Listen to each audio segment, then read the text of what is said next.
긴급 상황입니다. 미국 억만장자들이 극비리에 한국으로 자산을 옮기고 있습니다. 심지어 트럼프 대통령조차 여의도, 부산, 용산에 럭셔리 빌딩을 보유하고 있다는 사실 알고 계셨나요? 작년에만 무려 15,000명의 미국 부자들이 조용히 한국행을 택했습니다. 미국도 파악하지 못한 이 충격적인 부자들의 대탈출, 그 진짜 이유는 무엇일까요? 오늘 그 충격적인 진실을 공개합니다. 안녕하세요. 저는 맨해튼에서 15년간 최상위 부동산을 중개해온 사바나 워커입니다. 월스트리트 금융가와 센트럴파크 사이, 이 황금 지대에서 억만장자들의 집을 찾아주는 일을 해왔죠. 그런데 올해 봄, 제 커리어에서 가장 이상한 일이 벌어졌습니다. 미스 워커, 계약 취소합니다. 나 한국 간다. 전화기 너머로 들려온 이 한마디에 저는 귀를 의심했습니다. 헤지펀드 CEO인 로버트 첸은 30억 달러짜리 펜트하우스 계약을 하루 앞두고 있었거든요. 5년을 기다려서 나온 물건이었고 수수료만 9천만 달러였습니다. 로버트, 무슨 소리예요? 내일이 계약인데. 서울에 집 계약했어. 다음 달에 출국한다. 전화가 끊어졌습니다. 저는 멍하니 앉아 있었죠. 30억 달러 펜트하우스를 포기하고 서울로? 그것도 회사를 그만두고? 그런데 이게 시작에 불과했습니다. 그날 오후 골드만삭스 임원인 알렉산드라 리가 전화를 걸어왔습니다. 사바나, 나도 한국 가. 어퍼 이스트 사이드 아파트 내놔줘. 뭐라고요? 알렉스, 당신도? 응. 서울에 핀테크 회사 차렸어. 여기선 불가능한 일이야. 하루에 2명.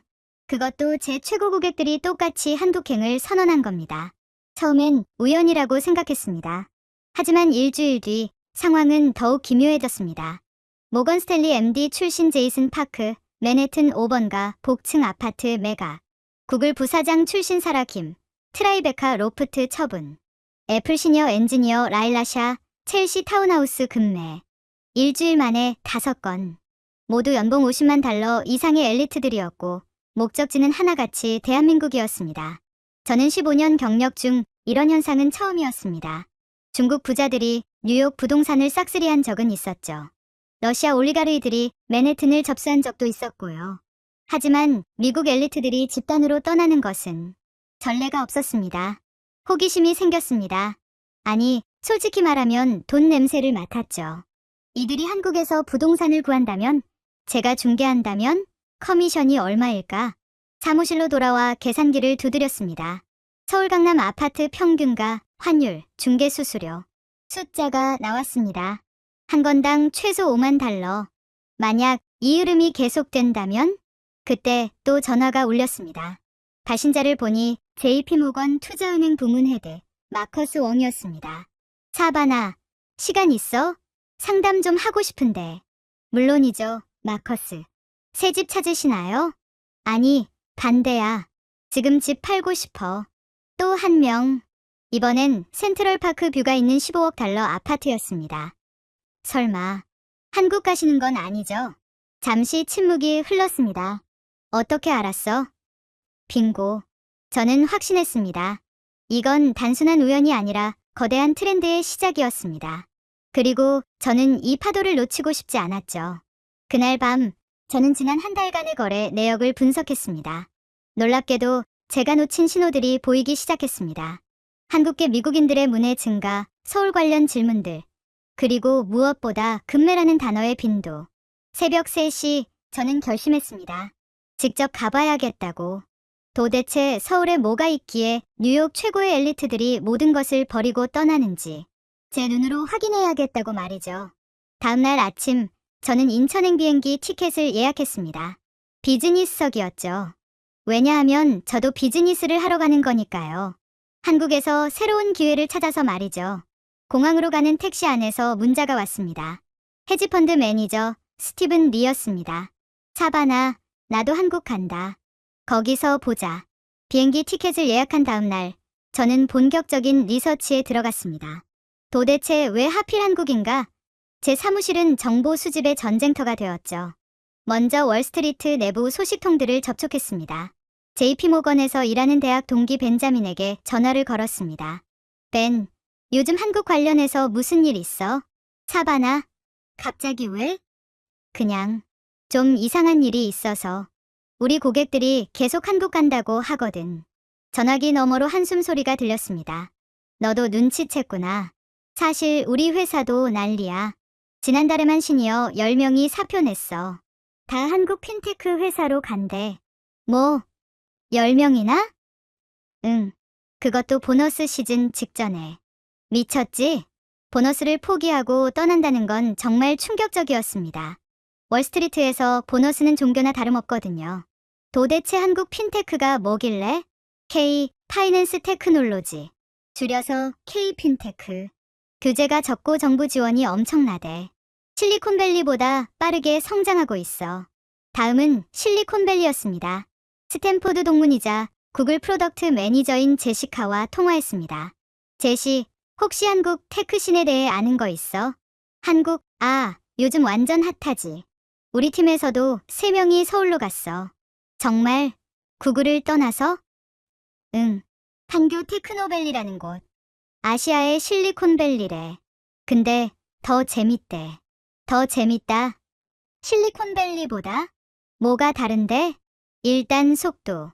여기서 1년 걸릴 프로젝트를 거기선 3개월에 끝낸대. 규제도 적고 정부가 적극 지원해주고. 그리고 24시간 도시래. 새벽 3시에도 미팅하고 코딩하고. 미친 에너지지. 그날 오후 더 놀라운 소식을 들었습니다. 골드만삭스 본사 17층 전체가 텅 비었다는 것이었습니다. 한국계 직원들이 대거 이직하면서 생긴 현상이었죠. 저는 급히 맨해튼 코리아타운으로 향했습니다. 32번가의 한 카페에서 정보를 수집하기로 했죠. 그곳에서 만난 사람은 전 모건 스탠리 디렉터 다니엘 조였습니다. 다니엘, 진짜 한국 가는 거야? 응. 다음 주 출국이야. 20년 커리어를 버리고? 미쳤어. 다니엘이 웃었습니다. 사바나, 넌 아직 모르는구나. 한국이 얼마나 빨리 변하고 있는지. 그는 태블릿을 꺼내 차트를 보여줬습니다. 한국 GDP 성장률, 스타트업 투자 규모, 유니콘 기업 증가율. 숫자들이 믿기지 않았습니다. 봐. 작년 한국 핀테크 투자 규모가 100억 달러야. 인구 대비로 따지면 미국보다 많아. 그래도 언어는, 문화는, 영어 잘 통해. 국제학교도 많고. 오히려 아이들 교육에는 더 좋아. 그때 카페 문이 열리고 낯익은 얼굴들이 들어왔습니다. 블룸버그의 셀리, 시티은행의 마이클, 그리고 제 경쟁자인 부동산 에이전트 로라까지. 사바나? 로라? 너도 여기 왜? 서로 어색하게 웃었습니다. 다들 같은 생각을 하고 있다는 걸 알았죠. 한국 시장을 선점하려는 욕심. 그래서 언제 가? 로라가 물었습니다. 내일. 나도. 경쟁이 시작됐습니다. 누가 먼저 한국 부동산 시장을 장악할 것인가? 누가 미국 엘리트들의 한국 정착을 도울 것인가? 그날 밤 집에 돌아와 짐을 쌌습니다. 노트북, 명함 500장, 그리고 야망. 이게 제가 가진 전부였죠. 새벽 2시 잠이 오지 않아 인스타그램을 켰습니다. 놀랍게도 피드가 온통 서울 사진들로 가득했습니다. 남산타워, 한강, 강남 스카이라인. 그리고 해시태그들. 샵서울라이프, 샵케이드림, 샵뉴코리안 아메리칸. 댓글들을 읽어봤습니다. 뉴욕 떠난 지 3개월. 후회 없음. 서울 최고. 더 이상 맨해튼 그립지 않아. 여기가 진짜 기회의 땅. 그중 한 댓글이 눈에 띄었습니다. 부동산 에이전트 급구. 영어 가능자. 연봉 협상 가능. 바로 DM을 보냈습니다. 답장이 왔죠. 혹시 사바나 워커? 제 이름을 아는 사람이었습니다. 전 애플 임원 제임스 박이었죠. 맞아요. 내일 서울 갑니다. 퍼펙트. 공항에서 만나요. 할 얘기가 많아요. 운명이 저를 부르는 것 같았습니다. 아니, 돈이 저를 부르는 거겠죠. 한국이라는 새로운 시장에서 기다리는 어마어마한 기회가. 14시간의 비행 끝에 인천공항에 도착했습니다. 비행기에서 내리자마자 느낀 첫인상은 와, 이게 공항이야? 였습니다. 유리와 철골로 이루어진 거대한 구조물, 자연광이 쏟아지는 천장, 그리고 놀라울 정도로 조용한 분위기. JFK나 라과디아와는 차원이 달랐죠. 입국 심사대로 가는 길, 옆에서 익숙한 목소리가 들렸습니다. 사바나? 돌아보니 전 구글 부사장 마가렛 천이었습니다. 실리콘밸리의 전설적인 인물이죠. 마가렛, 어떡해. 나도 방금 도착했어. 샌프란시스코에서 왔지. 구글은요? 그녀가 미소 지었습니다. 그만뒀어. 20년 만에. 이제 내 회사 할 거야. 서울에서. 입국 심사는 놀라울 정도로 빨랐습니다. 5분도 안 걸렸죠. 미국 공항에서는 상상도 못할 일입니다. 수화물을 찾고 나오는데 제임스 박이 기다리고 있었습니다. 사바나, 환영해요. 차 준비해뒀어요. 공항에서 나가는 길 또 충격을 받았습니다. 리무진 버스, 공항철도, 택시. 모든 교통수단이 완벽하게 연결되어 있었죠. 이게 다 실시간으로 연동돼요. 앱으로 다 확인 가능하고. 제임스가 설명했습니다. 차 안에서 그가 물었습니다. 한국 처음이죠? 네. 근데 벌써 놀랐어요. 이건 시작에 불과해요. 서울 보면 더 놀랄 거예요. 고속도로를 달리면서 창밖을 봤습니다. 끝없이 이어지는 아파트 단지들, 그리고 멀리 보이는 도시의 스카이라인. 뉴욕과는 다른 종류의 웅장함이었죠. 저 아파트들 가격이 얼마예요? 강남 기준으로 30억에서 50억 원. 달러로 250만에서 400만 정도? 뉴욕보다 저렴했습니다. 훨씬. 근데 왜 다들 한국 오는 거예요?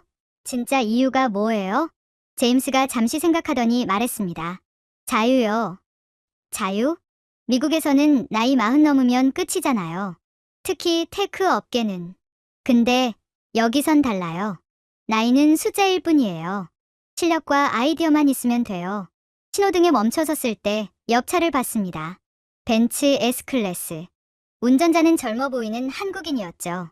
저 사람 몇 살로 보여요? 20대 후반? 아니요. 40대 중반이에요. 유니콘 스타트업 대표죠. 믿기지 않았습니다. 한국 사람들은 나이를 거꾸로 먹나요? 하하. 그럴지도요. 스트레스가 적어서 그런가? 서울에 가까워질수록 도시의 모습이 선명해졌습니다.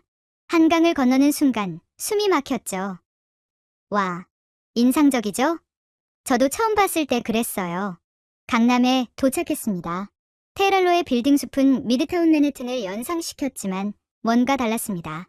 더 새롭고 더 깨끗하고 더 미래적이었죠. 여기가 한국의 월스트리트예요. 모든 금융회사가 다 여기 있죠. 호텔에 체크인하고 잠시 쉬려는데 제임스가 제안했습니다. 저녁 같이 할래요? 미국인 커뮤니티 모임 있거든요. 그런 게 있어요? 당연하죠. 매주 목요일 저녁. 오늘이 딱 목요일이네요. 그렇게 해서 저는 도착 첫날부터 서울의 미국인 사회에 발을 들이게 됐습니다. 그리고 그곳에서 들은 이야기들은 정말 충격적이었죠. 모임 장소는 강남의 한 프라이빗 클럽이었습니다. 들어가자마자 영어 소리가 가득했죠. 그런데 분위기가 뉴욕의 네트워킹 파티와는 완전히 달랐습니다. 여기 사람들 표정 봐요. 제임스가 속삭였습니다. 정말 그랬습니다. 다들 편안하고 행복해 보였죠. 월스트리트에서 늘 보던 그 피곤하고 날카로운 표정이 없었습니다. 신기하죠? 저도 3개월 만에 변했어요. 그때 한 여성이 다가왔습니다. 새로 오신 분인가요? 알렉산드라 이었습니다. 제 고객이었던 알렉스, 진짜 여기 있었네요. 사바나? 결국 왔구나. 그녀의 변화는 놀라웠습니다. 뉴욕에서 늘 정장만 입던 그녀가 캐주얼한 차림에 편안한 미소를 짓고 있었죠. 어때요? 후회 안 해요? 후회? 농담이지? 내 인생 최고의 결정이었어. 믿기 어려웠습니다. 골드만삭스 임원 자리를 버린 걸 최고의 결정이라니. 하지만 그날 밤, 더 많은 사람들을 만나면서 조금씩 이해가 되기 시작했습니다. 그들이 왜 모든 것을 버리고 이곳에 왔는지, 그리고 왜 돌아가지 않는지. 다음날 아침, 저는 테헤랄로를 본격적으로 탐방하기 시작했습니다. 제임스가 가이드를 자처했죠. 여기가 한국 금융의 중심지예요. 저 빌딩 보이죠? 미래에셋타워. 그 옆은 삼성증권. 그리고 쭉 늘어선 금융회사 빌딩들. 그런데 뭔가 달랐습니다. 월스트리트처럼 오래되고 위압적인 느낌이 아니라 현대적이고 개방적이었죠. 1층이 다 카페네요. 맞아요. 한국 특유의 문화죠. 비즈니스 미팅을 카페에서 많이 해요. 우리는 미래에셋 빌딩 1층 카페로 들어갔습니다. 평일 오전인데도 사람들로 가득했죠. 그리고 놀랍게도 영어 대화가 여기저기서 들렸습니다. 저 사람들 다 미국인인가요? 반 정도는 그래요. 나머지는 한국인인데 영어로 미팅하는 거고. 그때 익숙한 얼굴이 지나갔습니다. 전 모건 스탠리 MD 알렉산더 최였죠. 알렉스. 오, 사바나? 여기서 만나네. 그는 한국인 2명과 함께였습니다. 소개할게요. 여기는 김 대표님, 박 이사님. 제가 합류한 K인베스트먼트 팀이에요. 악수를 나누는데 한국인들의 영어가 완벽했습니다. 억양까지도. 반갑습니다. 혹시 뉴욕에서 오셨나요? 네, 어제 도착했어요. 아, 그럼 적응하시느라 바쁘시겠네요. 도움 필요하시면 언제든 연락주세요. 명함을 받았는데 타이틀이 인상적이었습니다. 글로벌 전략 본부장. 한국 회사가 이렇게 글로벌화되어 있다니. 카페를 나와 거리를 걸었습니다.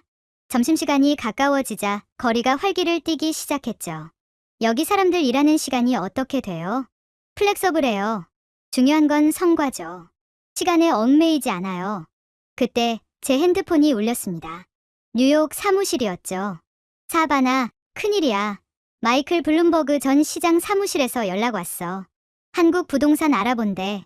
마이클 블룸버그까지. 이건 정말 큰 물결이 오고 있다는 신호였습니다. 알았어. 내가 처리할게. 전화를 끊고 제임스를 봤습니다. 일 들어오기 시작했네요. 좋은 징조예요. 사무실 구하셔야겠는데. 그의 제안으로 우리는 강남의 공유 오피스들을 둘러봤습니다. 위워크보다 훨씬 세련된 공간들이었죠. 월 200만 원이면 프라이빗 오피스 쓸 수 있어요. 달러로 1,500불 정도? 맨해튼의 10분의 1 가격이었습니다. 오후에는 은행을 방문했습니다. 법인 설립을 위해서였죠. 놀랍게도 영어 전담 직원이 있었습니다. 외국인 사업자 등록은 하루면 됩니다. 서류만 준비되면요. 하루요? 미국에서는 몇 주가 걸리는 일이었습니다. 은행을 나오자 해가 기울고 있었습니다. 제임스가 제안했습니다. 저녁 시간인데 진짜 한국을 보여드릴게요. 그가 데려간 곳은 강남역 근처의 포차였습니다. 길거리에 테이블을 펴놓고 먹는 곳이었죠. 여기서 뭘 먹어요? 뭐든지요. 근데 분위기가 중요해요. 정말 그랬습니다. 정장 입은 직장인들이 편하게 앉아 소주를 마시고 있었죠. 위계 질서나 격식 없이. 미국에서는 상상도 못하죠. 네. 상사랑 이렇게 편하게. 그때 옆 테이블에서 영어가 들렸습니다. 한국인과 미국인이 섞여 있는 그룹이었죠. 저 사람들도 금융권인가요? 아니요. 저기는 스타트업 사람들이에요. 판교에서 온 것 같네요. 대화를 엿들으니 인공지능 관련 내용이었습니다. 그것도 상당히 수준 높은. 한국 스타트업 수준이 이 정도예요? 네. 어떤 분야는 실리콘밸리보다 앞서요. 특히 실용화 속도는. 밤 10시가 넘어서도 거리는 활기찼습니다. 카페들은 여전히 열려 있었고 사람들은 일하고 있었죠. 24시간 도시라더니 진짜네요. 맞아요. 뉴욕이 잠들지 않는 도시라고 하지만 서울이 진짜예요. 호텔로 돌아오는 길 문득 깨달았습니다. 이곳은 단순히 아시아의 한 도시가 아니었습니다. 새로운 형태의 글로벌 금융허브가 태어나고 있었죠. 그날 밤 저는 결심했습니다. 단순히 중개 사무소를 여는 게 아니라 미국 엘리트들을 위한 토털 정착 서비스를 만들기로. 부동산은 시작일 뿐이었습니다. 다음날 아침 첫 고객이 연락을 해왔습니다. 헤지펀드 매니저 로버트 첸이었죠. 제가 뉴욕에서 놓친 그 30억 달러 펜트하우스의 주인공. 사바나, 강남의 사무실 겸 집 구해줘. 예산은 20억 원 정도. 게임이 시작됐습니다. 그리고 저는 이미 이 게임의 룰을 파악하기 시작했죠. 로버트 첸의 의뢰를 받은 다음 날, 저는 부동산 투어를 시작했습니다. 그런데 예상외의 요청이 들어왔죠. 강남 말고 성수동도 보고 싶어. 성수동이요? 응. 요즘 핫하다고 들었어. 한국의 브루클린이래. 성수동. 처음 들어보는 이름이었습니다. 제임스에게 물어보니 웃더군요. 아, 거기 진짜 대박이에요. 가보면 알게 될 거예요. 다음날 아침 성수동으로 향했습니다. 지하철 2호선 성수역에 내리자 확실히 강남과는 다른 분위기였죠. 오래된 공장 건물들, 좁은 골목길, 그런데 여기 뭐예요? 낡은 공장 건물이 세련된 카페로 변신해 있었습니다. 대림창고라는 간판이 보였죠. 원래 정미소였대요. 지금은 갤러리 카페죠. 들어가 보니 놀라웠습니다. 높은 천장, 콘크리트 벽, 인더스트리얼 인테리어. 완전히 브루클린 스타일이었죠. 그런데 더 놀라운 건 저 사람들 다 외국인이네요. 정말 그랬습니다. 노트북을 펴고 일하는 사람들 대부분이 서양인이었죠. 그것도 젊은 사람들. 가까이 가서 들어보니 대화 내용이 심상치 않았습니다. 시리즈 B 펀딩 마감했어. 응, 5천만 달러. 이제 본격적으로 글로벌 진출이야. 개발자 더 뽑아야 하는데. 스타트업 사람들이었습니다. 그것도 꽤 큰 규모의. 커피를 주문하면서 바리스타에게 물었습니다. 여기 원래 외국인이 많아요? 네, 요즘 엄청 늘었어요. 특히 개발자분들이 많이 오세요. 왜 하필 성수동에? 저희도 궁금해서 여쭤봤는데 일하기 좋대요. 조용하고 카페 많고 집값도 강남보다 저렴하고. 카페를 나와 거리를 걸었습니다. 정말 독특한 풍경이었죠. 자동차 정비소 옆에 미슐랭 레스토랑, 인쇄소 옆에 부티크 호텔. 올드와 뉴가 절묘하게 섞여 있었습니다. 그때 서울 스타트업 캠퍼스라는 큰 건물이 보였습니다. 여기가 뭐예요? 정부에서 만든 스타트업 지원 센터예요. 외국인 창업자들도 많이 입주해 있죠. 들어가 봤습니다. 로비에서부터 영어가 기본 언어였죠. 안내 데스크 직원도 완벽한 영어를 구사했습니다. 견학 가능한가요? 물론이죠. 외국인 창업자 프로그램 설명도 해드릴까요? 팸플릿을 받아보니 놀라웠습니다. 창업 비자, 무료 사무실, 멘토링, 심지어 초기 투자금까지. 미국에서는 상상도 못할 지원이었죠. 투어를 하다가 익숙한 얼굴을 만났습니다. 전 페이스북 엔지니어 브라이언 김이었죠. 브라이언? 여기서 뭐해? 사바나? 하하, 나 여기서 창업했어. 뭐? 페이스북 그만뒀어? 응, 6개월 전에. 여기서 AI 스타트업 하고 있어. 그의 사무실을 구경했습니다. 20명 정도의 팀원들이 열심히 일하고 있었죠. 놀랍게도 절반이 외국인이었습니다. 팀 구성이 정말 글로벌하네? 응. 미국인 5명, 인도인 3명, 중국인 2명, 나머지는 한국인. 완전 유엔이지? 어떻게 모았어? 여기가 핫해. 실리콘밸리 개발자들도 오고 싶어 해. 특히 주니어들은. 왜? 기회가 많아. 실리콘밸리는 이미 포화 상태잖아. 여기는 아직 성장 중이고. 점심을 함께 먹으면서 더 자세한 이야기를 들었습니다. 솔직히 처음엔 걱정했어. 언어도 그렇고 문화도 다르고. 근데 와보니까 오히려 장점이더라. 어떤 점이? 일단 정부 지원이 장난 아니야. 그리고 한국 개발자들 진짜 미친 듯이 일해. 좋은 의미로. 미국 개발자들은 우리가 워라밸 찾는 동안 한국은 미래를 만들고 있더라고. 식사 후 그가 데려간 곳은 성수 디지털 단지였습니다. 최근에 조성된 테크 기업 집적 단지였죠. 여기 봐. 네이버, 카카오 자회사들 다 있어. 그리고 한 건물을 가리켰습니다. 저기가 뭐예요? 아마존 코리아 AI 연구소. 작년에 들어왔어. 아마존까지? 이건 정말 놀라웠습니다. 단지를 둘러보니 더 많은 글로벌 기업들이 보였습니다. 구글 엑셀러레이터, 마이크로소프트 클라우드 센터, 심지어 테슬라 연구소까지. 이게 다 최근 2년 사이에 생긴 거예요? 응. 한국 정부가 디지털 뉴딜인가 뭔가 하면서 엄청 투자했대.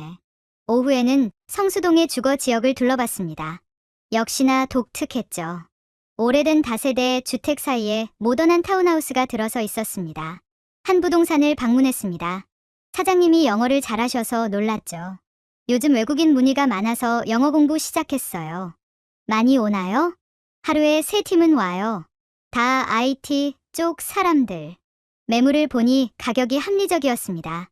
강남의 60% 수준. 3룸 아파트가 8억이면 달러로 60만 불 정도네요. 맞아요.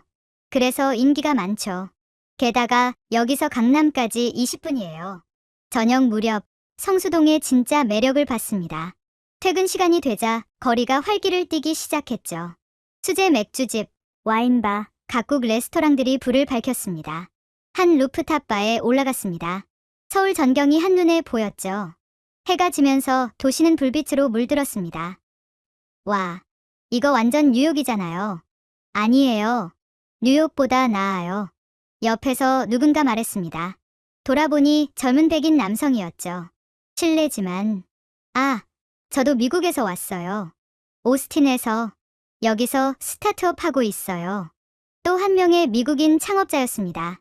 어때요? 만족해요? 최고예요. 오스틴도 좋았지만 여기가 더 다이나믹해요. 뭔가 일이 진짜 벌어지는 느낌? 그날 밤 호텔로 돌아오면서 생각했습니다. 성수동은 단순히 한국의 브루클린이 아니었습니다. 어쩌면 브루클린을 넘어서는 새로운 형태의 창조적 공간이었죠. 그리고 저는 확신했습니다. 여기가 바로 미국 엘리트들이 찾는 곳이라고. 일과 삶이 자연스럽게 어우러지는 미래형 도시의 모습이라고. 성수동 투어를 마친 다음 날 예상치 못한 전화가 왔습니다. 뉴욕의 고객 중 한 명인 제니퍼 황이었죠. 월가 펀드 매니저인 그녀는 두 아이의 엄마이기도 했습니다. 사바나, 한국 국제학교 좀 알아봐 줄 수 있어? 국제학교요? 아이들도 데려오실 건가요? 응. 근데 교육이 걱정돼서. 한국 교육이 너무 빡세다고 들었거든. 저도 궁금했습니다. 과연 한국의 교육 환경은 어떨까? 특히 외국인 아이들에게는. 제임스가 연결해준 교육 컨설턴트 그레이스 리를 만났습니다. 한국계 미국인으로 10년째 서울에서 교육 상담을 하고 있다고 했죠. 요즘 문의가 폭발적으로 늘었어요. 특히 미국에서 오는 가족들이. 어떤 학교들이 있나요?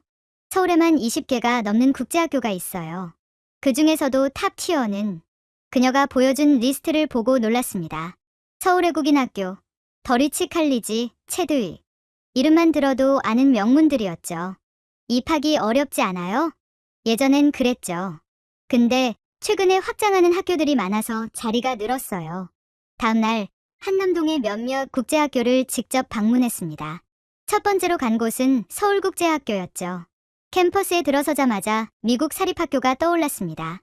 넓은 잔디밭, 현대적인 건물, 그리고 다양한 인종의 학생들. 입학처장 마이클스는 하버드 교육대학원 출신이었습니다. 우리 학교 아이비리그 진학률이 40%예요. 뉴욕 사립학교들보다 높죠. 어떻게 그게 가능하죠? 한국식 학습 열정과 미국식 창의 교육의 결합이죠. 최고의 조합이에요. 교실을 둘러봤습니다. 한 반에 15명 정도의 소규모 클래스. 모든 수업은 당연히 영어로 진행되고 있었죠. 근데 한국어도 가르치나요? 필수예요. 주 5시간. 우리 졸업생들은 완벽한 바이링구얼이 되죠. 더 놀라운 건 방과 후 프로그램이었습니다. 코딩, 로보틱스, AI 이런 건 기본이고요. K-팝 댄스, 태권도, 한국 요리도 있어요. 한국 요리? 인기 짱이에요. 김치 담그기부터 시작해서 퓨전 요리까지. 학비를 물어봤습니다. 연간 3만 달러에서 4만 달러 정도. 뉴욕 사립학교의 절반 수준이었습니다. 점심시간, 카페테리아를 구경했습니다. 메뉴가 인상적이었죠. 서양식, 한식, 일식, 중식이 모두 준비되어 있었습니다.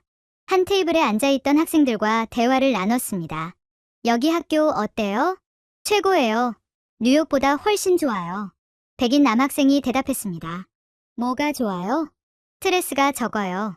경쟁은 있지만 서로 돕는 분위기예요. 옆에 있던 한국계 여학생이 덧붙였습니다. 그리고 기회가 많아요. 인턴십도 쉽게 구할 수 있고. 오후에는 또 다른 학교를 방문했습니다. 더리치 칼리지 서울이었죠. 영국계 학교답게 교복을 입은 학생들이 인상적이었습니다. 여기서 만난 학부모 중에 낯익은 얼굴이 있었습니다. 전 구글 임원 사라 김이었죠. 사라? 아이들도 데려왔구나. 응, 꽤 됐지. 적응은 잘해? 너무 잘해서 문제야. 돌아가기 싫대. 그녀의 아들을 만나봤습니다. 케빈이라는 이름의 16세 소년이었죠. 한국 학교 어때? 짱이에요. 친구들도 좋고 선생님들도 쿨하고. 공부는 어렵지 않아? 오히려 재밌어요. 프로젝트 위주라서 실용적이고. 그가 보여준 포트폴리오를 보고 놀랐습니다. 앱 개발, 단편 영화 제작, 환경 캠페인 기획. 수준이 대학생 이상이었죠. 이걸 다 학교에서? 네. 리소스가 엄청나요.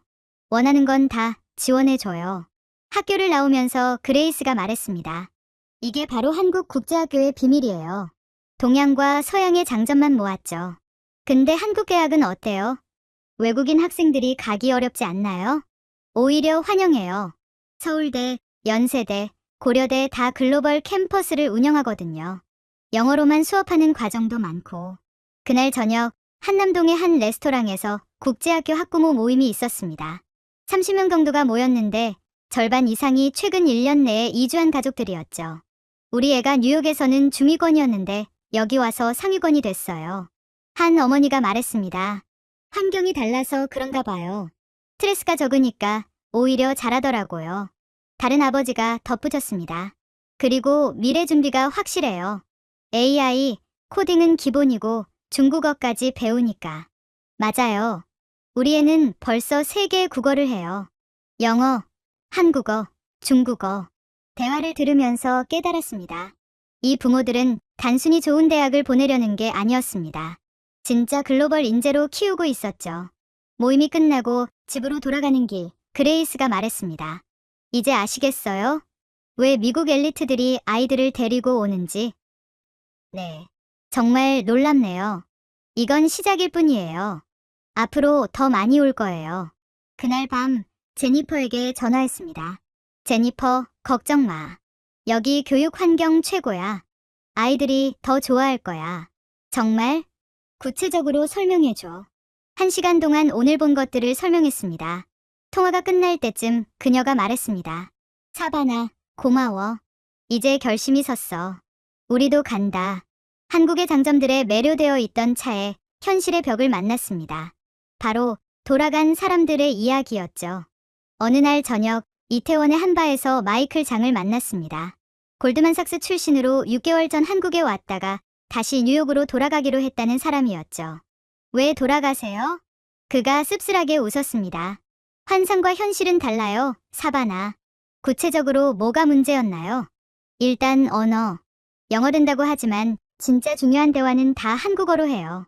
회의할 때 소외감이 장난 아니었죠. 일리가 있는 말이었습니다. 그리고 회식 문화. 강요는 안 하지만 안 가면 은근히 따돌림 당하는 느낌? 서양식 회사도요? 한국 회사는 다 똑같아요.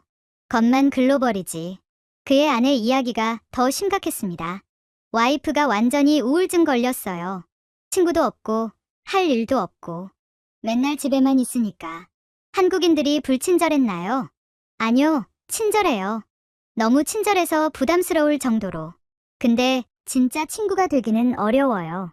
보이지 않는 벽이 있달까. 그날 밤 비슷한 경험을 한 사람들을 더 만났습니다. 이태원의 외국인 바에는 실패자들의 모임이라고 자주 하는 그룹이 있었죠. 김치 냄새 때문에 토할 뻔했어요. 한 여성이 말했습니다.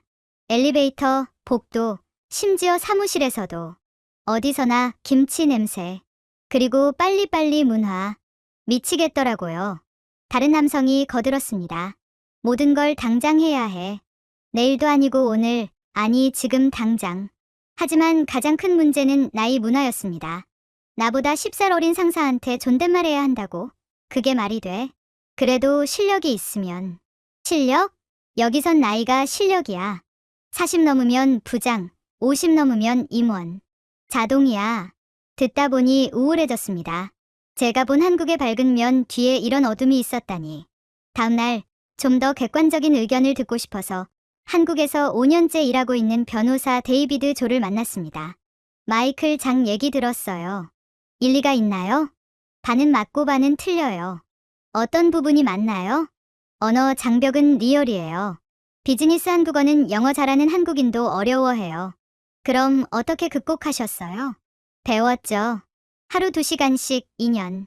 지금은 계약서도 한국어로 읽어요. 2년이나요? 투자라고 생각했어요. 그리고 보상은 확실했고요. 그는 회식 문화에 대해서도 다른 견해를 보였습니다. 회식을 네트워킹이라고 생각하면 달라요.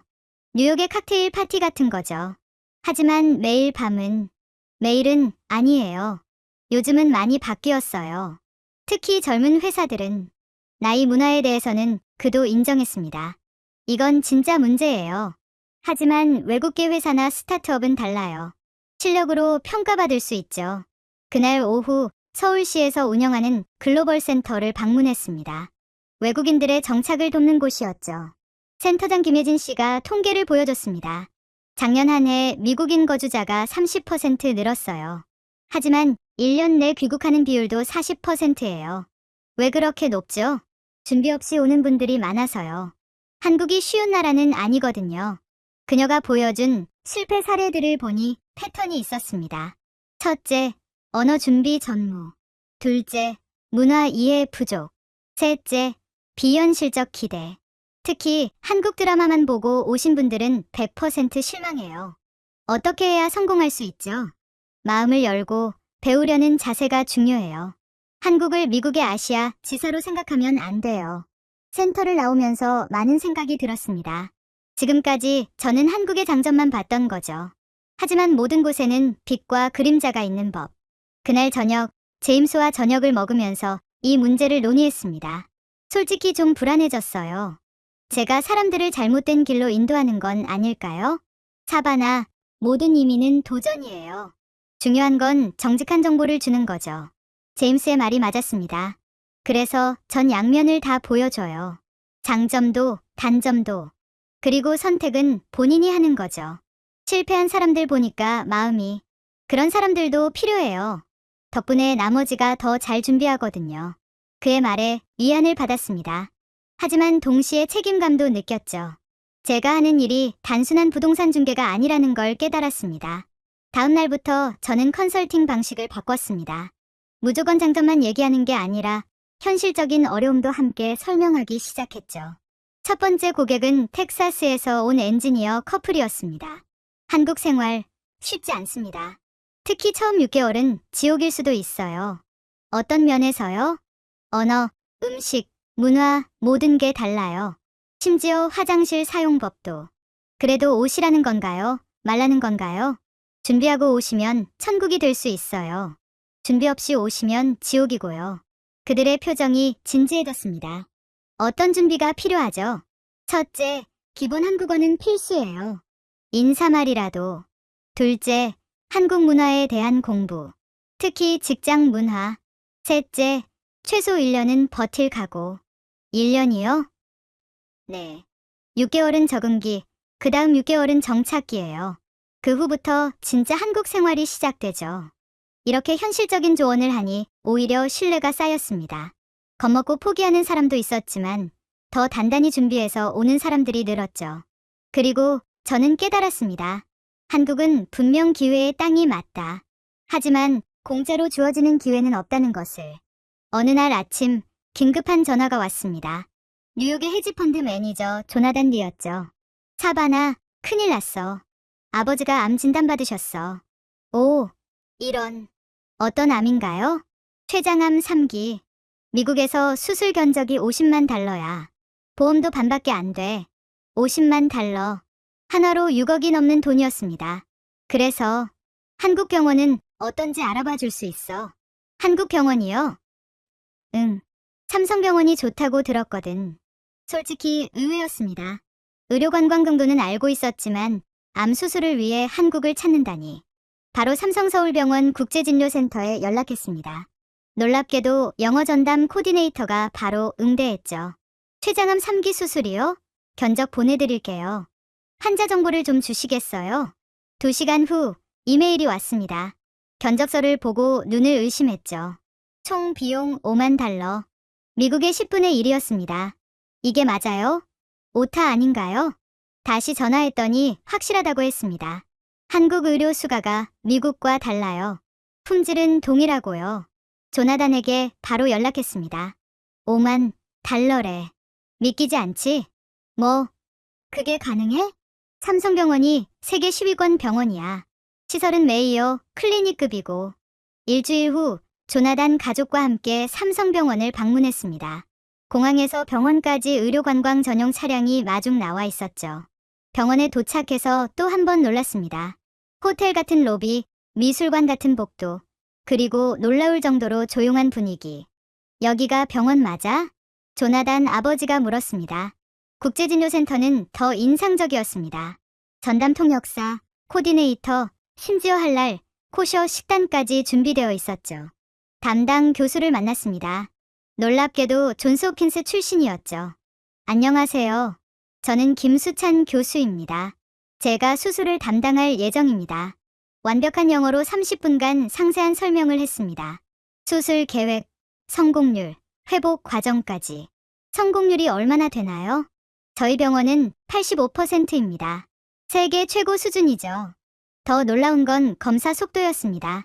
미국에서는 2주 걸릴 검사를 이틀 만에 끝냈죠. 어떻게 이렇게 빨라요? 원스톱 시스템이에요. 모든 검사를 한 건물에서 하루에 다 할 수 있죠. 수술은 일주일 후로 잡혔습니다. 미국에서는 2개월 대기가 기본인데 수술 당일 저도 함께 병원에 갔습니다. 대기실은 호텔 라운지 같았죠. 가족들이 편하게 쉴 수 있는 공간이 충분했습니다.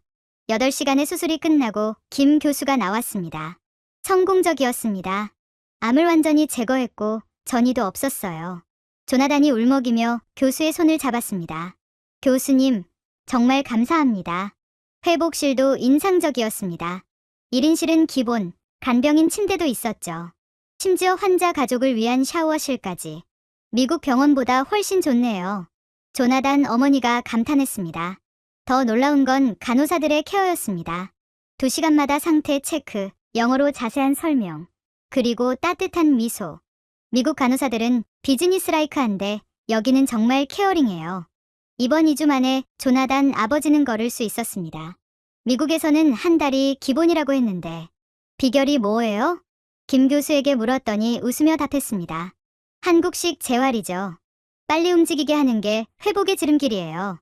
퇴원하는 날 총 비용을 정산했습니다. 예상대로 52,000달러. 추가 비용은 거의 없었죠. 이게 어떻게 가능하죠? 병원 직원이 설명했습니다. 한국은 의료가 공공재 개념이에요. 이익보다는 치료가 목적이죠. 조나단 가족은 2주 더 서울에 머물며 통원 치료를 받았습니다. 그 사이 저는 그들에게 서울을 안내했죠. 한국 의료 시스템 정말 대단해요. 조나단이 말했습니다. 아버지 수술비로 아낀 돈으로 서울에 집을 살까 생각 중이에요. 진짜요? 네. 앞으로도 치료받으러 와야 하니까. 그리고 솔직히 여기가 미국보다 나은 것 같아요. 병원 근처를 걸으며 조나단이 말했습니다. 알아요? 여기 의대생들이 미국보다 더 우수하대요. 왜요? 경쟁이 치열해서 최상위 1%만 의대 가거든요. 삼성병원 옆에는 또 다른 대형 병원들이 즐비했습니다. 서울 아산병원, 서울성모병원. 이 지역이 메디컬 클러스터예요. 세계 최고 수준의 병원들이 모여 있죠. 그래서 의료 관광객이 많군요. 네. 작년에만 50만 명이 왔대요. 미국인도 5만 명. 그날 저녁 조나단이 저를 불렀습니다. 사바나, 진지하게 한국 이주를 생각하고 있어. 도와줄 수 있어? 물론이죠. 뭐부터 시작할까요? 일단 집부터. 병원 근처로. 그렇게 또 한 명의 미국인이 한국에 정착하기로 결정했습니다. 이번엔 건강 때문에. 그리고 저는 깨달았죠. 한국의 매력은 단순히 비즈니스나 교육만이 아니라는 것을. 조나단 가족을 도운 후 또 다른 흥미로운 제안이 들어왔습니다. 실리콘밸리의 AI 스타트업 전체가 한국으로 이주하고 싶다는 것이었죠. 팀 전체가 옮긴다고요? 화상통화 언어로 CEO 브랜든 차이가 고개를 끄덕였습니다. 20명, 전체. 제주도에 관심 있어. 제주도요? 서울이 아니고? 서울도 좋지만 우린 다른 걸 찾고 있어. 일과 삶의 완벽한 균형. 제주도. 한국의 하와이라고 불리는 섬. 하지만 테크 기업이 거기서 뭘 할 수 있을까? 다음 날 저는 제주행 비행기에 올랐습니다. 김포공항에서 1시간. 뉴욕에서 보스턴 가는 것보다 가까웠죠. 제주공항에 내리자마자 느낌이 달랐습니다. 공기부터가 다르더군요. 바다 냄새와 함께 상쾌한 바람이 불어왔죠. 공항에서 만난 사람은 제주 디지털 노마드 센터의 매니저 스티븐 박이었습니다. 한국계 미국인으로 3년 전 제주에 정착했다고 했죠. 제주에 테크 기업이 많나요? 생각보다 많아요. 특히 최근 2년 사이 폭발적으로 늘었죠. 그가 운전하는 테슬라를 타고 제주 시내로 향했습니다. 창밖 풍경이 정말 아름다웠죠. 한라산을 배경으로 펼쳐진 도시, 그리고 멀리 보이는 바다. 여기가 첨단과학기술단지예요. 제주의 실리콘밸리죠. 넓은 부지에 현대적인 건물들이 들어서 있었습니다. 카카오, 네이버 같은 대기업부터 작은 스타트업까지. 영어 사용자가 많나요? 이 단지 직원의 30%가 외국인이에요. 공용어가 영어인 회사도 많고. 첫 번째로 방문한 곳은 아일랜드 웍스라는 코워킹 스페이스였습니다. 들어가자마자 실리콘밸리가 떠올랐죠. 오픈 스페이스, 스탠딩 데스크, 그리고 곳곳에서 들리는 영어. 와, 여기 완전 팔로알토 같은데? 맞아요. 의도적으로 그렇게 만들었대요. 친숙한 환경에서 일할 수 있도록. 한 구석에서는 서핑보드가 세워져 있었습니다. 저거 장식인가요? 아니요. 다들 출근 전에 서핑하고 와요. 제주의 특권이죠. 정말이었습니다. 한 개발자가 머리가 젖은 채로 노트북을 켜고 있었죠. 아침 서핑 어땠어? 스티븐이 물었더니 엄지를 치켜 세웠습니다. 최고였어. 파도가 딱 좋더라. 다음은 실제 이주한 스타트업을 방문했습니다. 딥오션 AI라는 회사였죠. 샌프란시스코에서 통째로 옮겨온 지 6개월 됐다고 했습니다. CEO 라이언 조를 만났습니다. 왜 제주를 선택했나요? 삶의 질이죠. 샌프란시스코는 너무 비싸고 스트레스가 심해요. 일하는 데는 문제 없나요? 오히려 생산성이 올라갔어요. 직원들이 행복하니까. 그가 보여준 사무실은 정말 인상적이었습니다. 한쪽 벽이 통유리로 되어 있어 바다가 한눈에 보였죠. 점심시간에 해변 산책하고 퇴근 후엔 서핑. 이게 진짜 워라벨이죠. 직원들과도 이야기를 나눴습니다. 인도인 개발자 프라딥은 이렇게 말했죠. 실리콘밸리에서는 하루 14시간 일했어요. 여기선 8시간만 일해도 더 많은 걸 해내요. 비결이 뭔가요? 스트레스가 없으니까 창의력이 샘솟아요. 그리고 생활비가 저렴해서 돈 걱정도 없고. 정말 생활비가 궁금했습니다. 스티븐이 설명해줬죠. 원룸 월세가 50만 원, 식비는 한 달 100만 원이면 충분해요. 샌프란시스코의 5분의 1이네요. 맞아요. 그래서 스타트업들이 런웨이를 5배로 늘릴 수 있죠. 오후에는 제주 남쪽 해안을 둘러봤습니다.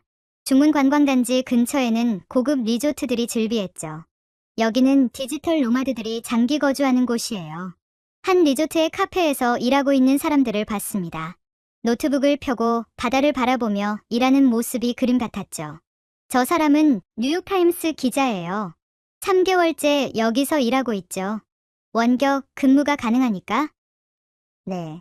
미국 회사들도 이제는 장소에 구애받지 않아요. 그때 흥미로운 그룹을 만났습니다. 제주 디지털 노마드 미섭이라는 모임이었죠. 매주 수요일 저녁에 모인다고 했습니다. 몇 명이나 참여해요? 보통 50명에서 100명. 국적도 다양해요. 그날 저녁 모임에 참석했습니다. 정말 인터내셔널했죠. 미국, 영국, 독일, 일본, 싱가포르. 한 독일인 개발자가 발표를 했습니다. 제주에서의 1년, 내 인생 최고의 결정이었다. 그의 이야기가 인상적이었습니다. 베를린에서 번아웃으로 고생하다가 제주에 와서 완전히 회복했다고. 아침엔 요가, 낮엔 코딩, 저녁엔 서핑. 이게 진짜 삶이지. 모임 후 뒤풀이 자리에서 더 많은 이야기를 들었습니다. 제주의 가장 큰 장점은 뭔가요? 여러 사람에게 물었더니 대답이 다양했습니다. 자연과 기술의 완벽한 조화, 느린 삶과 빠른 인터넷, 글로벌하면서도 로컬한 분위기. 그중 가장 인상적인 대답은 이것이었습니다. 여기선 실패해도 괜찮아. 다시 시작하면 되니까. 다음날 제주도청의 디지털 노마드 유치 담당관을 만났습니다. 제주도의 목표가 뭔가요? 세계 최고의 워케이션 섬이 되는 거죠. 발리나 리스본을 넘어서는 가능할까요? 이미 시작됐어요.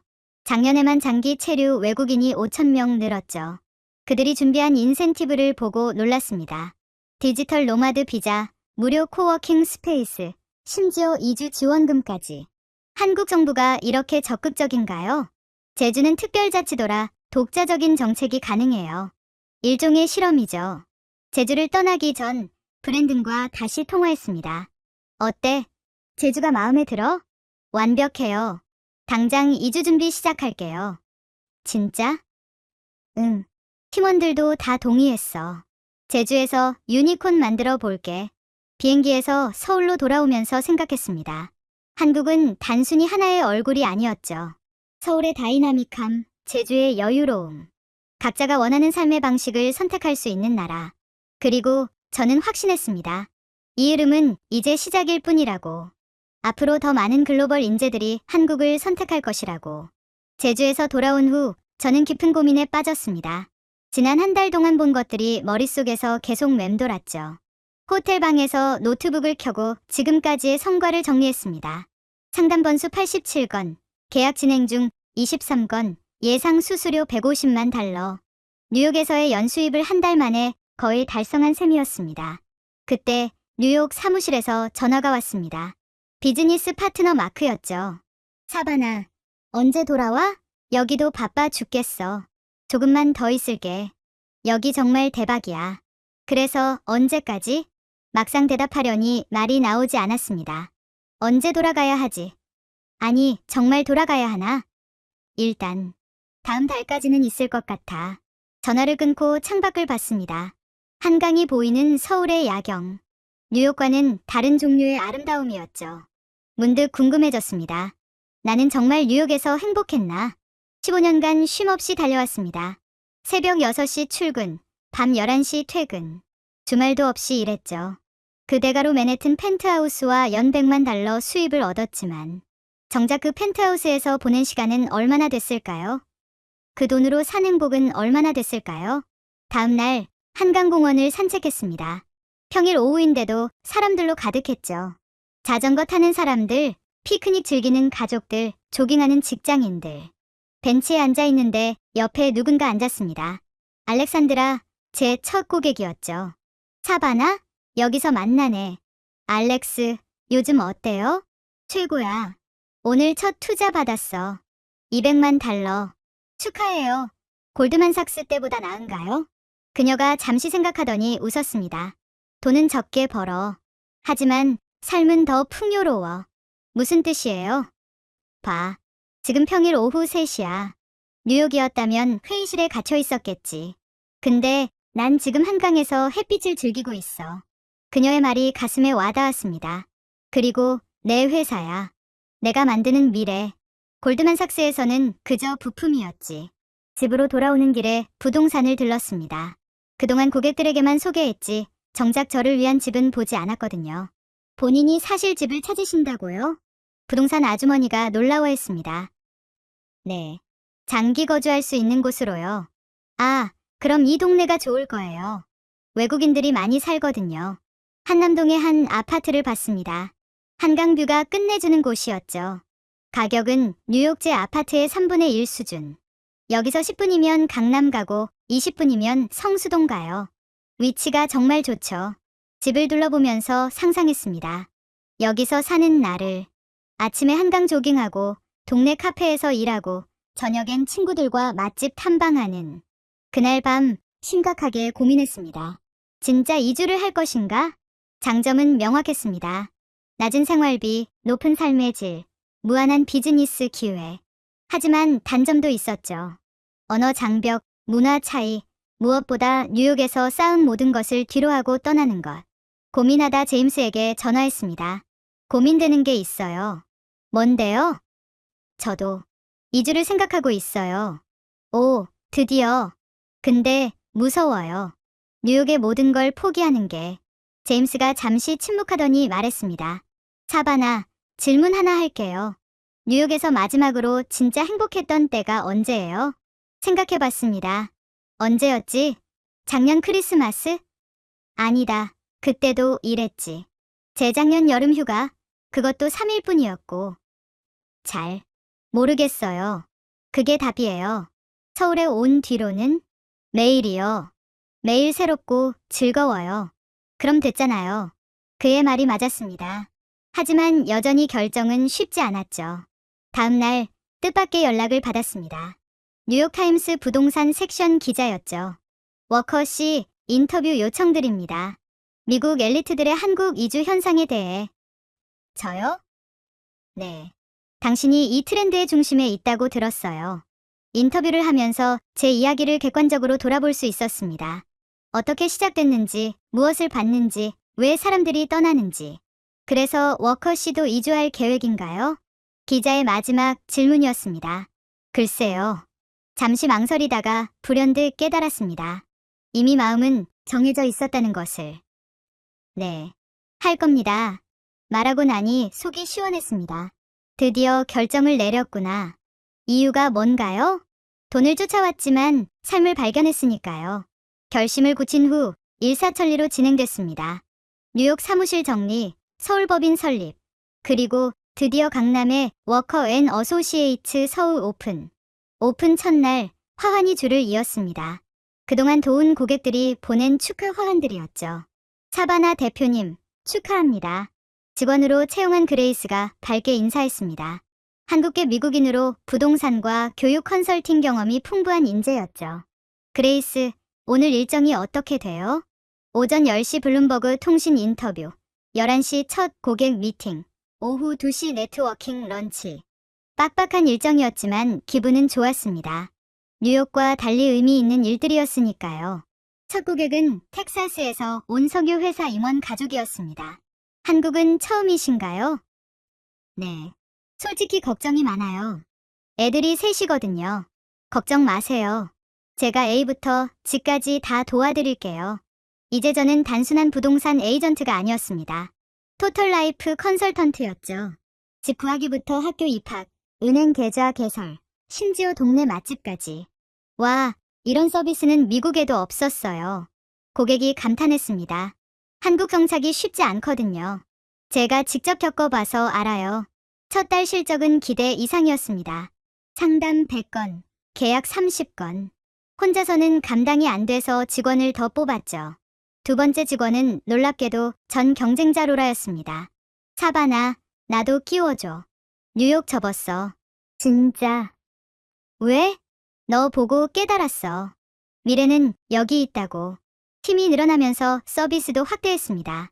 부동산뿐만 아니라 비자 컨설팅, 세무 상담, 자녀 교육 컨설팅까지. 특히 소프트 랜딩 패키지가 인기였습니다. 한국 도착 전부터 모든 것을 준비해주는 서비스였죠. 집 계약, 가구 세팅, 인터넷 설치, 학교 입학 준비까지. 도착하시면 바로 생활 가능합니다. 어느 날 특별한 고객이 찾아왔습니다. 실리콘밸리의 전설적 벤처 투자자 피터 김이었죠. 한국에 펀드 만들려고 해. 도와줄 수 있어? 물론이죠. 어떤 도움이 필요하신가요? 사무실, 직원 채용, 법인 설립, 모든 것. 대형 프로젝트였습니다. 하지만 이제 저희는 준비가 되어 있었죠. 2주 안에 모든 것을 세팅해 드릴게요. 2주? 미국에서는 2개월 걸릴 일인데 여기는 한국이니까요. 불가능이 없습니다. 정말 2주 만에 모든 것을 끝냈습니다. 테헤란로 최고층 사무실, 10명의 직원 채용, 법인 설립 완료. 피터가 감탄했습니다. 사바나, 당신이야말로 진짜 커넥터야. 미국과 한국을 잇는. 그의 말이 맞았습니다. 저는 단순히 집을 파는 사람이 아니라 두 문화를 연결하는 다리 역할을 하고 있었죠. 3개월 후 뉴욕타임스의 더 코리안 드림 특집 기사가 실렸습니다.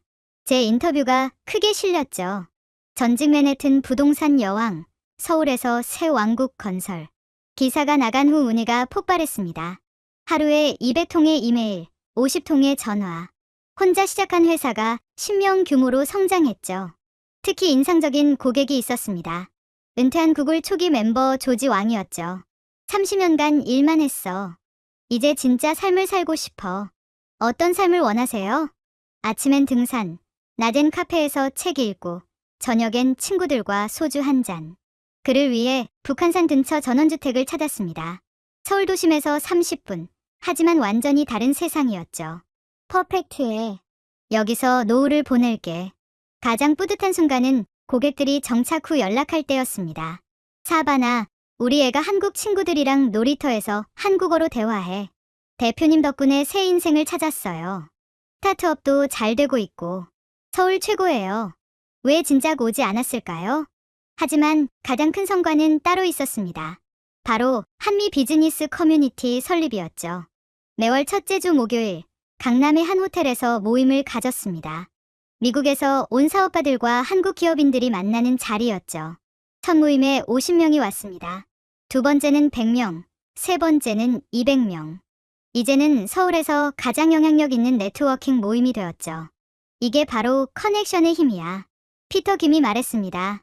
덕분에 투자처도 찾고 파트너도 만났어. 사바나, 당신이 만든 거야. 어느 날 직원들과 회식을 하면서 지난 6개월을 돌아봤습니다. 뉴욕에서는 상상도 못했던 일들이 현실이 되었죠. 우리가 정말 대단한 일을 하고 있는 것 같아요. 그레이스가 말했습니다. 맞아요. 단순히 돈을 버는 게 아니라 사람들의 인생을 바꾸고 있잖아요. 로라가 덧붙였습니다. 정말 그랬습니다. 우리는 집을 팔고 있는 게 아니었습니다. 새로운 삶의 가능성을 팔고 있었죠. 그리고 저 자신도 변했습니다. 뉴욕의 차가운 들 메이커에서 서울의 따뜻한 드림 메이커로 워커앤어소시에이츠가 자리 잡으면서 미국인들의 한국 정착 패턴도 바뀌기 시작했습니다. 예전엔 다들 이태원으로 갔지만 이제는 달랐죠. 이태원? 거긴 옛날 얘기야. 요즘은 성수동이지. 새로운 고객 마이크 첸이 말했습니다. 아마존 출신 프로덕트 매니저였죠. 성수동의 매력이 뭔가요? 힙하잖아. 브루클린 같은 느낌? 근데 더 깨끗하고 안전해. 정말 성수동은 새로운 외국인 거주지로 떠오르고 있었습니다. 카페마다 맥북을 펼친 외국인들이 가득했죠. 어느 토요일 성수동 커뮤니티를 직접 체험해봤습니다. 서울 포레스트 파머스 마켓이 열리는 날이었죠. 오, 사바나. 멀리서 누군가 불렀습니다. 고객이었던 제니퍼 황이었죠. 아이 셋과 함께 장을 보고 있었습니다. 여기 자주 와요? 매주 와요. 신선한 유기농 채소를 살 수 있거든요. 게다가 영어가 다 통해요. 정말 그랬습니다. 상인들 대부분이 기본적인 영어를 구사했죠. 딸기 얼마예요? 5,000 원. 한국식 영어지만 소통에는 문제 없었습니다. 마켓을 둘러보니 흥미로운 풍경이 펼쳐졌습니다. 한국인과 외국인이 자연스럽게 섞여 있었죠. 김치를 사는 백인 가족, 치즈를 고르는 한국인 커플. 이게 진짜 글로벌 빌리지죠. 제니퍼가 웃으며 말했습니다. 점심은 성수동의 핫플레이스 블루보틀에서 먹었습니다. 줄이 길었지만 기다릴만 했죠. 뉴욕 블루보틀보다 여기가 더 좋아요. 옆 테이블에 미국인이 말했습니다. 뭐가 다른가요? 분위기. 뉴욕은 다들 바빠서 커피만 테이크아웃 하잖아요. 여기선 앉아서 여유를 즐겨요. 오후에는 성수문화살롱이라는 행사에 참석했습니다. 한국인과 외국인이 함께하는 문화 교류 프로그램이었죠. 이번 주제는 한국 전통차 체험이었습니다. 다도는 단순히 차를 마시는 게 아니에요. 마음을 비우는 과정이죠. 한복을 입은 선생님이 영어로 설명했습니다. 참가자 20명 중 절반이 외국인이었죠. 와, 이런 고요함. 뉴욕에선 절대 못 느껴요. 브루클린에서 온 요가 강사 사라가 감탄했습니다. 차를 마시며 참가자들과 대화를 나눴습니다. 놀랍게도 대부분이 최근 1년 내 이주한 사람들이었죠. 저는 성수동이 좋아서 왔어요. 이태원은 너무 외국인 게토 같았거든요. 한 참가자가 말했습니다. 맞아요. 성수동은 한국인과 자연스럽게 섞일 수 있어요. 진짜 로컬 경험이죠. 행사가 끝난 후 주최자를 만났습니다. 성수동에서 카페를 운영하는 박지원 대표였죠. 외국인 참가자가 많네요. 네. 처음엔 한국인만 왔는데 요즘은 반반이에요. 자연스럽게 그렇게 됐죠. 성수동이 특별한 이유가 뭘까요? 오래된 것과 새로운 것의 조화. 그리고 창의적인 사람들이 모이는 곳이라서요. 그의 말이 맞았습니다. 성수동은 단순한 거주지가 아니라 문화가 만들어지는 곳이었죠. 저녁에는 성수동의 또 다른 명소, 언더스탠드 애비뉴를 방문했습니다. 패션, 라이프스타일, 카페가 결합된 복합 문화 공간이었죠. 여기 완전 소호 같아. 뉴욕에서 온 패션 디자이너 로렌이 흥분했습니다. 근데 더 쿨해요. 한국적인 감성이 섞여 있달까? 그곳에서 흥미로운 사람을 만났습니다. 한국계 미국인 2세 데니얼 정이었죠. LA에서 나고 자랐지만 2년 전 한국으로 역이민을 왔다고 했습니다. 왜 한국을 선택했어요? 정체성을 찾고 싶었어요. 미국에서는 늘 아시안이었지만 여기서는 그냥 나예요.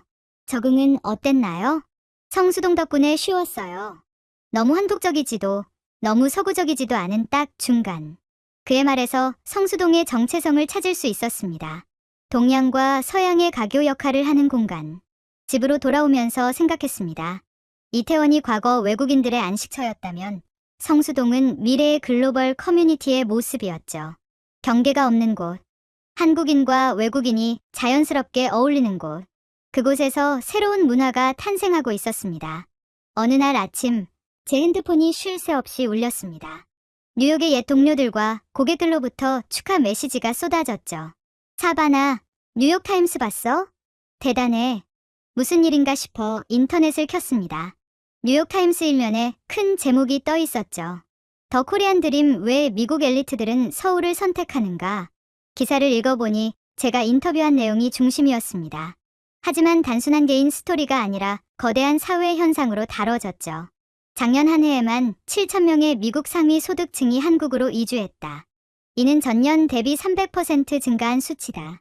통계가 충격적이었습니다. 제가 체감한 것보다 훨씬 큰 규모였죠. 기사는 이 현상의 원인을 여러 각도에서 분석했습니다. 경제적 요인, 문화적 매력, 그리고 삶의 질이라는 키워드. 특히 인상적인 부분은 하버드 대학 사회학과 교수의 분석이었습니다. 이는 단순한 이주가 아니라 가치관의 이동이다. 미국식 성공신화에 피로를 느낀 엘리트들이 새로운 삶의 방식을 찾고 있는 것이다.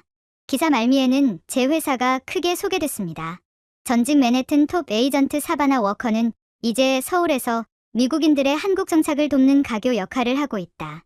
그녀의 회사는 단순한 부동산 중개를 넘어 문화 컨설팅까지 제공한다. 기사가 나간 후 일이 벌어졌습니다. 문의가 폭주한 것이죠. 하루에 500통의 이메일이 왔어요. 그레이스가 놀라워했습니다. 정말 감당이 안 될 정도였습니다. 뉴욕, LA, 시카고, 보스톤. 미국 전역에서 연락이 왔죠. 특히 눈에 띄는 문의가 있었습니다. 페이스북 초기 투자자로 유명한 억만장자였죠. 워커 씨, 제주도에 관심 있습니다. 프라이빗하면서도 글로벌한 커뮤니티를 찾고 있어요. 또 다른 문의는 할리우드 영화 프로듀서로부터 왔습니다. 한국 영화 산업에 투자하고 싶어요.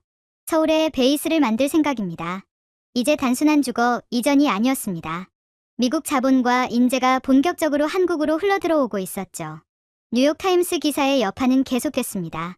CNN, 블룸버그, 월스트리트 저널까지 후속 보도를 했죠. 새로운 아메리칸 드림은 서울에 있다. 실리콘밸리 다음은 판교, K비즈니스의 시대. 언론의 관심이 집중되면서 한국 정부도 움직이기 시작했습니다. 법무부에서 연락이 왔죠. 워커 대표님, 미팅 요청드립니다. 새로운 비자 정책에 대해 의견을 듣고 싶습니다. 정부도 이 기회를 놓치고 싶지 않았던 것입니다. 일주일 후 압구정의 한 호텔에서 특별한 행사가 열렸습니다. 한미 비즈니스 서밋이었죠.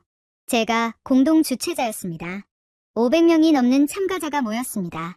절반은 한국 기업인, 절반은 미국에서 온 사업가들이었죠. 기조연설자는 전 구글 CEO였습니다. 그의 첫 마디가 인상적이었죠. 미래는 동양과 서양이 만나는 곳에 있습니다. 그리고 그곳이 바로 서울입니다. 행사장은 열기로 가득했습니다. 명함이 오가고 투자 상담이 이루어지고 파트너십이 맺어졌죠. 이게 바로 커넥션 파워야. 옆에서 피터 김이 말했습니다. 덕분에 한국 스타트업 3곳에 투자 결정했어. 총 5천만 달러. 행사가 끝난 후 많은 참가자들이 제게 다가왔습니다. 워커 대표님 덕분에 한국의 가능성을 봤습니다. 저도 2주 진지하게 고려해 볼게요. 다음 달에 상담 예약 가능한가요? 그날 밤 한강이 보이는 루프톱 바에서 팀원들과 축배를 들었습니다. 우리가 정말 역사를 쓰고 있는 것 같아요. 로라가 말했습니다. 맞아요. 10년 후에는 한국 드림이 아메리칸 드림만큼 유명해질지도 몰라요. 그레이스가 덧붙였습니다. 정말 그럴 수도 있겠다는 생각이 들었습니다. 우리는 단순히 비즈니스를 하는 게 아니라 새로운 시대의 문을 열고 있었으니까요. 뉴욕타임스 기사 이후 6개월이 지났습니다. 제 삶은 완전히 바뀌어 있었죠. 어느 일요일 아침 북한산 등산로를 올랐습니다. 이제는 매주 일요일 루틴이 되었죠. 사바나, 여기야. 정상 가까이에서 익숙한 얼굴들이 손을 흔들었습니다. 서울선대위 하이커스라는 모임이었죠. 미국인, 한국인이 함께하는 등산 클럽이었습니다. 오늘도 날씨 최고네요. 조지왕이 환하게 웃었습니다. 국을 은퇴자로 이제는 완전한 서울 사람이 되었죠. 정상에 올라 서울을 내려다봤습니다. 아침 햇살에 빛나는 도시가 장관이었죠. 1년 전엔 상상도 못했어요. 옆에 선 알렉산드라가 말했습니다. 뭐려? 이런 평화로운 일요일 아침을 보낼 수 있다는 것. 뉴욕에선 일요일에도 이랬으니까. 그녀 말이 맞았습니다. 저도 마찬가지였죠. 뉴욕에서의 성공은 늘 더 많은 일, 더 많은 돈을 의미했습니다. 하산하면서 지난 1년을 돌아봤습니다. 회사는 이제 30명 규모로 성장했고 서울뿐 아니라 부산, 제주에도 지사를 열었죠. 하지만 숫자보다 중요한 건 따로 있었습니다. 바로 사람들의 변화였죠. 사바나, 고마워요. 당신 덕분에 제2의 인생을 찾았어요. 한 고객이 보낸 메시지였습니다. 뉴욕에서 번아웃으로 고생하다 한국에 와서 완전히 회복했다는 사람이었죠. 월요일 아침 사무실에 출근했습니다. 예전 같으면 스트레스로 가득한 시간이었겠지만 이제는 달랐죠. 좋은 아침이에요, 대표님. 직원들이 밝게 인사했습니다. 그들의 표정에서 진정한 만족감을 볼 수 있었죠. 오전 미팅은 특별한 프로젝트에 관한 것이었습니다. 글로벌 빌리지 프로젝트라는 이름의 새로운 주거 단지 개발이었죠. 컨셉은 이렇습니다. 한국인과 외국인이 자연스럽게 어울려 사는 커뮤니티.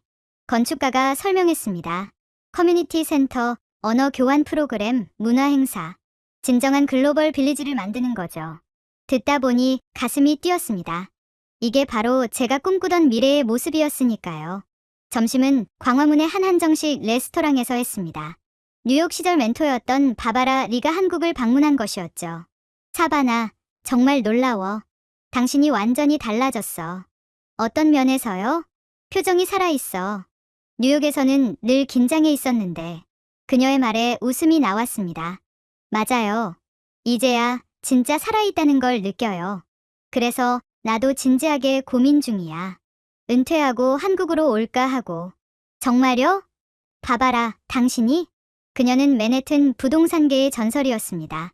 40년 경력의 대가였죠. 너 보니까 용기가 생겨. 돈보다 중요한 게 있다는 걸 깨달았거든. 식사를 마치고 경복궁을 산책했습니다. 단풍이 절정이었죠. 이런 여유를 언제 가져봤나 싶어.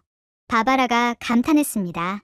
뉴욕에서는 센트럴파크도 제대로 못 갔잖아. 맞아요. 늘 일뿐이었죠. 그날 저녁 집에서 간단한 파티를 열었습니다. 한국에서 만난 친구들을 초대했죠. 미국인, 한국인, 그리고 다양한 국적의 사람들이 모였습니다. 건배, 우리의 새로운 삶을 위하여. 다 같이 잔을 들었습니다. 막걸리, 와인, 맥주가 섞여 있었지만 상관없었죠. 파티 중에 흥미로운 대화가 오갔습니다. 있잖아, 난 한국 와서 처음으로 일과 삶의 의미를 생각하게 됐어. 제임스가 말했습니다. 어떤 의미? 일은 삶을 위한 수단이지 삶 자체가 아니라는 것. 한국 사람들한테 배운 거야. 아이러니하네. 한국이 일 중독 사회라고 들었는데 그것도 바뀌고 있어. 특히 젊은 세대는 달라. 정말 그랬습니다. 제가 만난 한국의 젊은이들은 일과 삶의 균형을 중요하게 생각했죠. 파티가 끝난 후 혼자 한강을 걸었습니다. 불빛이 반짝이는 강물을 보며 많은 생각이 들었죠. 1년 전 저는 돈을 쫓아 한국에 왔습니다. 그런데 지금은 완전히 다른 것을 얻었죠. 진정한 삶이라는 것을. 뉴욕에서의 연봉은 한국보다 많았습니다. 하지만 행복하지 않았죠. 늘 더 많은 것을 원했고 만족할 줄 몰랐습니다. 한국에서는 달랐습니다. 돈은 충분했고 시간은 풍부했으며 관계는 따뜻했죠. 진짜 성공이란 뭘까? 스스로에게 물었습니다. 답은 이미 알고 있었죠. 진짜 성공은 은행 잔고가 아니라 마음의 평화였습니다. 높은 지위가 아니라 의미 있는 관계였고 큰 집이 아니라 따뜻한 공동체였습니다. 핸드폰이 울렸습니다. 뉴욕의 옛 동료였죠. 사바나, 나도 결심했어. 다음 달에 서울 간다. 정말? 뭐가 결정적이었어? 너의 얼굴. 화상 통화할 때마다 점점 밝아지더라. 그게 증거잖아. 전화를 끊고 미소 지었습니다. 또 한 명이 새로운 삶을 찾으러 오는구나. 그리고 저는 여기서 그들을 맞을 준비가 되어 있었습니다. 단순한 에이전트가 아니라 새로운 삶의 안내자로서. 1년 전 저는 돈을 쫓아 한국에 왔습니다. 하지만 지금은 매일 아침 한강을 바라보며 출근합니다. 뉴욕에서는 느낄 수 없었던 진정한 삶의 리듬을 찾았죠. 여러분도 궁금하지 않으신가요? 왜 세계 최고의 엘리트들이 모든 것을 버리고 한국을 선택하는지. 그 답은 직접 와보시면 알 수 있습니다. 한국은 이제 단순한 K-팝의 나라가 아닙니다. 전 세계 인재들이 모여드는 기회의 땅, 그리고 진정한 삶을 찾을 수 있는 곳입니다. 사바나의 이야기 어떠셨나요? 연봉 100만 달러를 버리고 서울을 택한 맨해튼 부동산 여왕. 그녀가 발견한 진실은 단순했습니다. 돈을 쫓아왔지만 삶을 발견했다. 지금도 매일 수백 명의 미국 엘리트들이 한국행 비행기에 오르고 있습니다. 그들이 찾는 건 더 큰 연봉이 아닙니다. 더 큰 삶입니다. 여러분도 느끼셨나요? 진짜 성공이 무엇인지를. 이 놀라운 변화의 물결을 더 많은 분들과 나누고 싶다면 구독, 좋아요, 공유 부탁드립니다. 댓글로 여러분의 생각도 들려주세요. 다음에도 마음을 울리는 이야기로 찾아뵙겠습니다. 지금까지 코리아 원더풀이었습니다. 감사합니다.